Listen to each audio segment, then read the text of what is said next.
The Little Old Engine, Part 3, Rock and Roll.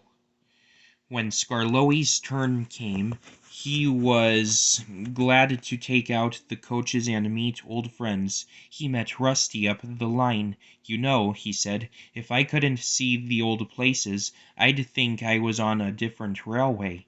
Rusty laughed. "We hoped you would. Mr. Hugh, our foreman," said Rusty. "Skarloey's coming home.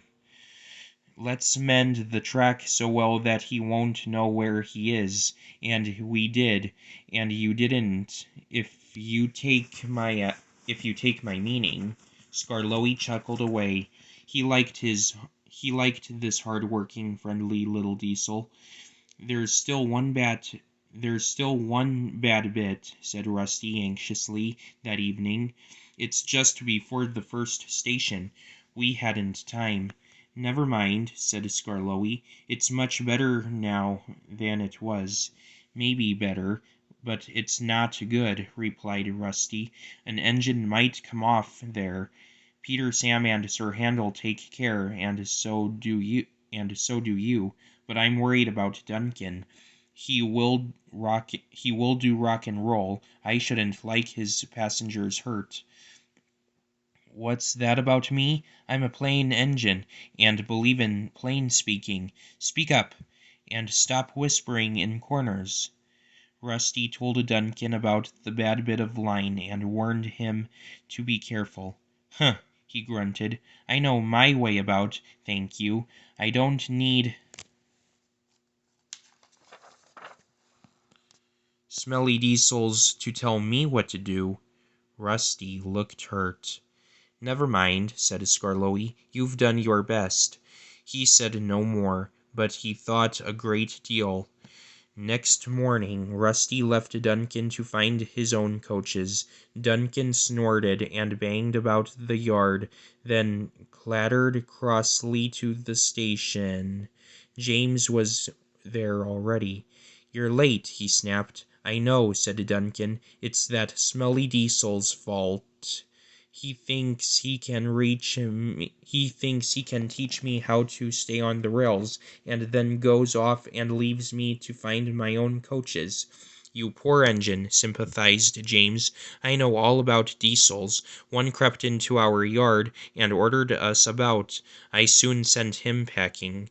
Duncan gazed at him admiringly. He didn't know that James was boastful, and sometimes didn't tell the truth. Send him packing, snorted Duncan. He climbed the first hill furiously.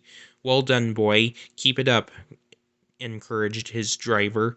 They were soon near the first station. Duncan was pleased. Nothing's happened, he chortled. "Silly old Diesel, clever me," and he swaggered along doing his rock and roll. "Steady, boy," his driver tried to check him, but too late.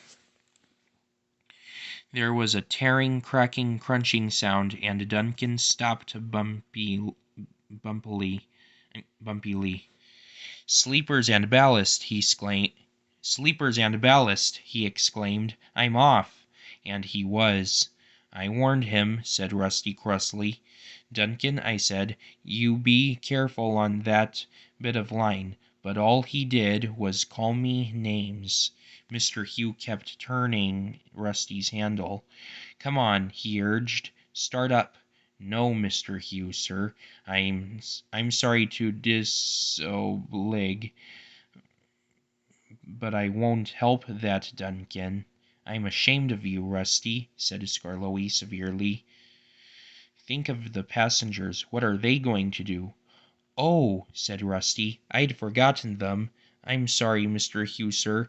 We must help the passengers," and his engine roared into life. "Oh dear," thought Duncan. "Now everyone will know how silly I am."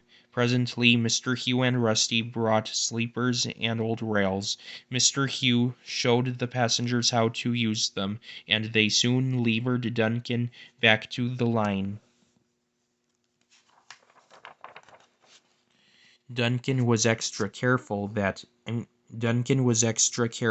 all day.